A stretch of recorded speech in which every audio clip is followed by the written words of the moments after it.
Bonjour et bienvenue sur la chaîne de Monkey EDC. Aujourd'hui, je vais vous parler un petit peu d'histoire. D'une histoire traditionnelle qui existe déjà depuis très longtemps aux États-Unis, qui a dépassé l'histoire et qui est même devenue une légende. Je vais vous parler donc de l'histoire de Case. En 1889, les 4 frères Case commercialisent et fabriquaient des couteaux à proximité d'une voie de chemin de fer dans l'État de New York, ce qui leur permet d'atteindre rapidement une large clientèle, la plupart du temps ouvrière, et donc de développer rapidement et d'augmenter rapidement leur production. À l'heure d'aujourd'hui, la marque Case est connue au niveau mondial.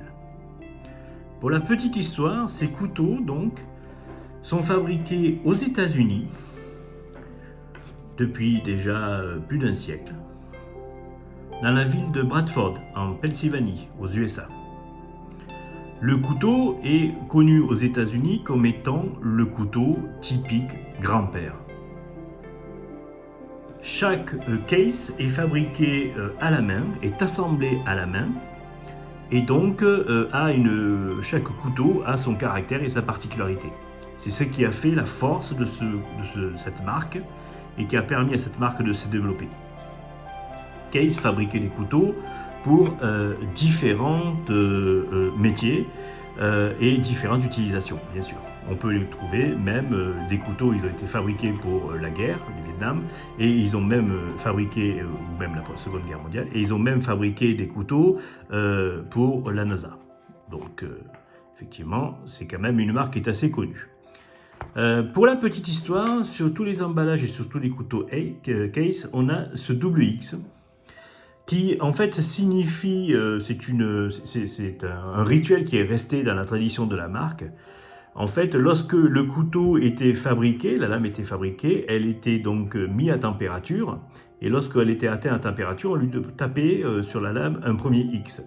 Et lorsqu'elle était refroidie et qu'elle avait suivi le processus de refroidissement, on lui tapait un deuxième X. Et donc sur les lames, elle était frappée de 2X. C'est pour ça que c'est resté dans la tradition, même à l'heure d'aujourd'hui, ils continuent à faire ce processus-là et à respecter leur procédé de fabrication qui existe déjà depuis plus d'un siècle, comme je vous le disais. Alors, ce petit modèle-là, que j'ai reçu là, j'ai les commandé sur le site Nice & Tool. Alors, c'est pas le plus emblématique des modèles, hein. On va le découvrir ensemble, mais c'est une partie de l'histoire de Case, à un prix quand même assez abordable pour ce genre de petits produits. Alors, la force des couteaux Case, en fait, si vous voulez, c'est que ce sont des couteaux de poche, de proximité, que l'on va retrouver dans toutes les mains des bons petits ouvriers pour différentes tâches quotidiennes, voilà, plus ou moins légères, sur les différents métiers que l'on peut voir. Je vous mettrai en descriptif le lien vers la vidéo commerciale de Case où en fait ils parlent un petit peu de leur qualité de fabrication et de leurs produits. Alors là, on est sur un couteau qui est un couteau petit modèle, hein, parce que vous savez que je préconise quand même les petits modèles. On va se retrouver un petit peu dans le même concept que vous aviez déjà pu voir chez Imperial, hein, c'est Shred. Voilà, donc avec ce genre de petits couteaux comme ça, là, voilà, qui sont les couteaux traditionnels américains que l'on trouve dans les poches, hein, voilà, vraiment le petit couteau de grand-père, comme on dit, hein, ou de paysan ou d'ouvrier agricole. Donc là, on est sur un modèle un petit peu plus simple. Voilà. Et là, tout de suite, on sent la qualité du produit, hein. Donc la lame, bien sûr, est siglée USA. Voilà. Et donc là, celle-ci est marquée, hein, Stanley. Donc l'acier, normalement, c'est du 440, si je ne me trompe, à vérifier. Et vous voyez donc le double X, Case avec le double X qui est frappé. Donc un X qui est fabriqué lors de la mise en température de la lame, du procédé thermique, et une qui est frappée lors du refroidissement. Alors ce petit modèle-là, on peut le trouver pour moins de 20 €, ouais, je crois que je l'ai payé, ou dans les 20-25 € si je ne dis pas de bêtises. Voilà, donc vous le retrouvez sur Nice & Tool, ou vous pouvez aussi le retrouver sur la coutellerie Tourangelle. Donc un modèle bien sympa, c'est une partie, enfin c'est une petite partie de l'histoire américaine, voilà. Sur un couteau d'une conception assez simple, donc on voit bien quand même hein, la qualité de fabrication, voilà, des pièces en laiton ici, là, avec les intercalaires en laiton. Le ressort, comme vous avez pu entendre, voilà, tient bien, il n'y a pas de souci, et il claque bien, il n'y a pas de problème.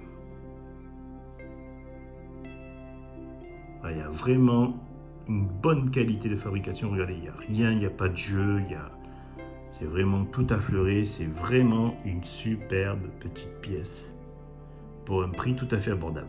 Alors le manche, lui, est en matériel composite injecté, hein, c'est une sorte de plastique un peu, voilà, de leur conception, fait que l'on trouve un peu standardisé. Hein.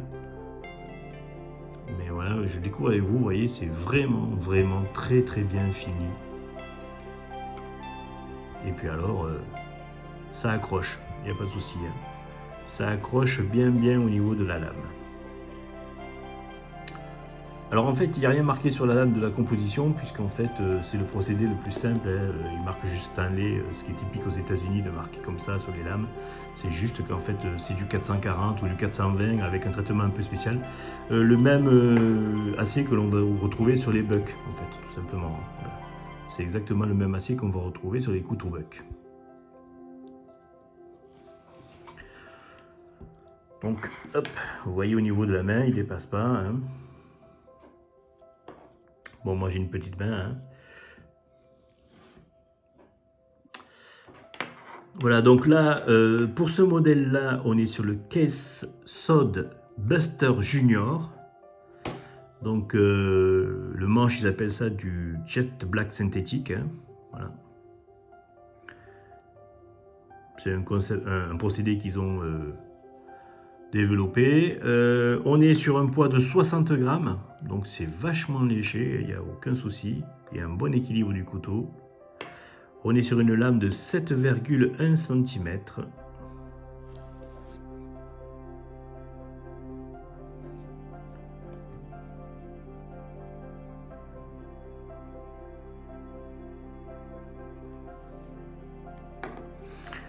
Alors c'est du 420 HEC pour la lame exactement.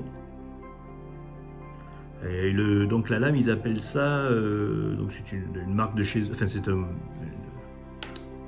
un procédé de chez eux, ils appellent ça la True Sharp SS au niveau de la lame. SS pour Stainless Steel.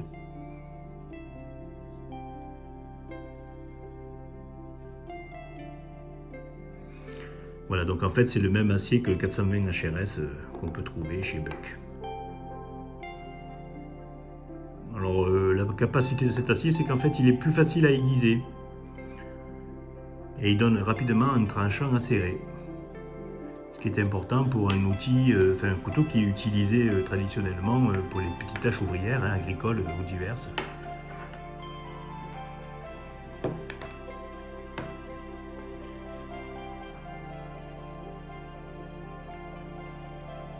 Alors le toucher là, en fait, si vous voulez, du plastique hein, est super doux, c'est très lisse. C'est vraiment très agréable à toucher. Hein. Et ça ne glisse pas, même vous voyez avec les mains moites, ça ne glisse pas, ça ne prend pas les traces. C'est vraiment bien sympathique comme manche.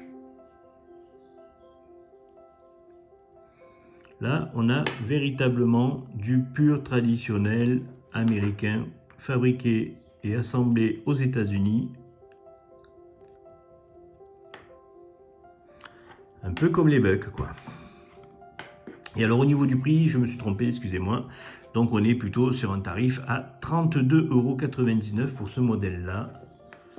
Et à l'heure actuelle que je vous parle, il est en rupture de stock. Donc il sera normalement assez rapidement disponible, mais pour l'instant, il est en rupture de stock. Alors après, il y a d'autres modèles dans le même style. Il y en a un qui a ici, comme sur les Buck, un blocage de lame. Celui-là, lui, est juste un cran forcé, il n'y a pas de blocage de lame. Et ça claque bien. Par contre, vous voyez, il n'y a pas de retour de ressort là, donc lorsqu'on le ferme, il faut faire attention si on ne veut pas que la lame claque au fond Les deux plaquettes ici sont en laiton. Les petits clous sont en laiton.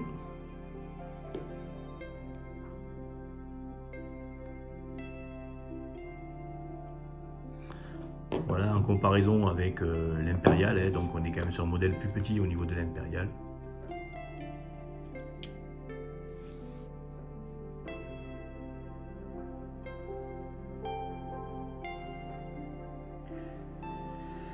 Alors pour les caractéristiques techniques pour ceux à qui ça intéresse, donc on est sur une lame, dureté de lame de 56 HRC, excusez-moi plutôt.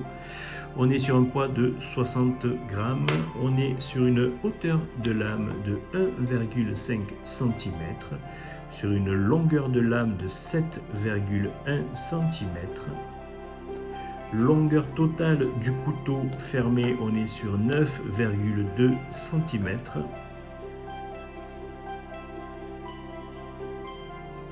Et la longueur de la partie coupante de la lame, qui part d'ici jusqu'à là, en fait, fait 6,5 cm. Épaisseur de lame au plus épais, 2,3 cm. Et la longueur totale ouverte, 16,2 cm.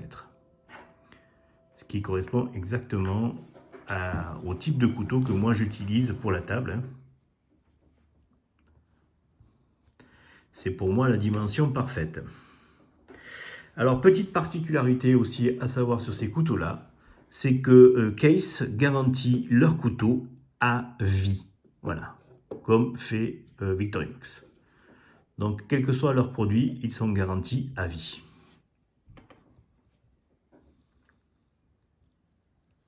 Et le modèle, donc, comme je vous disais, c'est le Sword Buster. Je me le mettrai en descriptif. Pour ceux que ça intéresse, l'angle d'aiguisage est de 22 degrés. Si ça a une importance pour certaines personnes. Et bien sûr, on est sur une émouture creuse occidentale. Le système de verrouillage, ils appellent ça le slip joint. Donc en fait, c'est simplement renforcé. Hein. Voilà. Et donc on est bien sur un modèle traditionnel. Donc il arrive emballé dans ce joli petit papier craft là. Et dans cette petite boîte typique, hein, donc, où on retrouve toutes les inscriptions, vous voyez, depuis la date de la création d'entreprise, 1889. Et bien sûr avec la petite étiquette garantissant que c'est bien un original et qu'il n'y a pas de copie avec le numéro. Et vous avez ici donc le modèle, le Black Smooth Sword Buster Junior. SS, donc je vous rappelle, ça veut dire Stainless Steel.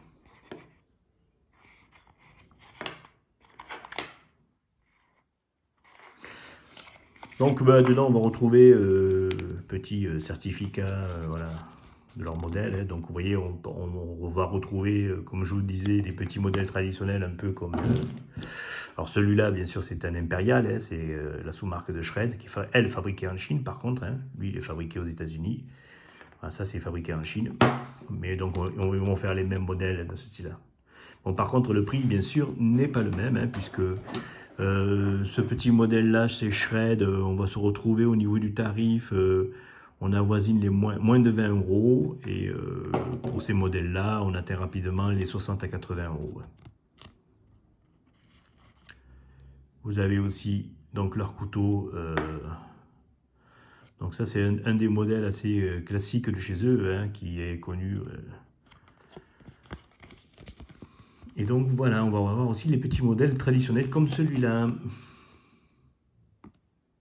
Voilà. Et là, on a le petit manuel. Donc le petit manuel, s'il va bien se s'ouvrir. Ah, je suis en train de foutre tout en l'air, moi. Voilà, ça s'est collé. Hop. Voilà. Avec bon, tout le procédé de qualité. Alors c'est écrit en plusieurs langues. Voilà, garantissant et expliquant pour le système, pour la garantie à vie. Hein. et leur système, leur procédé, je veux dire, de fabrication en diverses langues. Si je me trompe pas, alors il y a du chinois, il y a de l'anglais, il y a de l'espagnol. Je sais pas s'il y a du français. Ah, si, il y a du français. Voilà, il y a du français, c'est ici. Quel est le produit?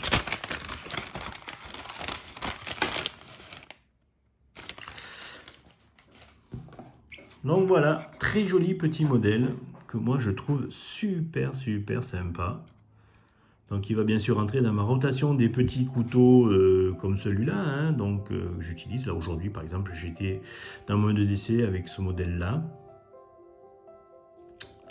Hein, ce petit modèle que vous avez déjà vu lors d'une vidéo, voilà. Avec les deux lames ici là. J'ai aussi les barlots. Et puis donc celui-là va rentrer aussi, le shred aussi, j'ai un shred slim, un 110 slim. Et donc il va y avoir celui-là qui va rentrer dans la rotation.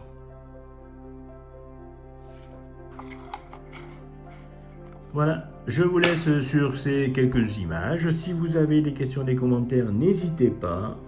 Voilà, c'est un retour un petit peu aux vidéos traditionnelles de présentation de produits. Je vous souhaite sur ce une bonne journée et je vous dis à très bientôt sur la chaîne. Merci bien.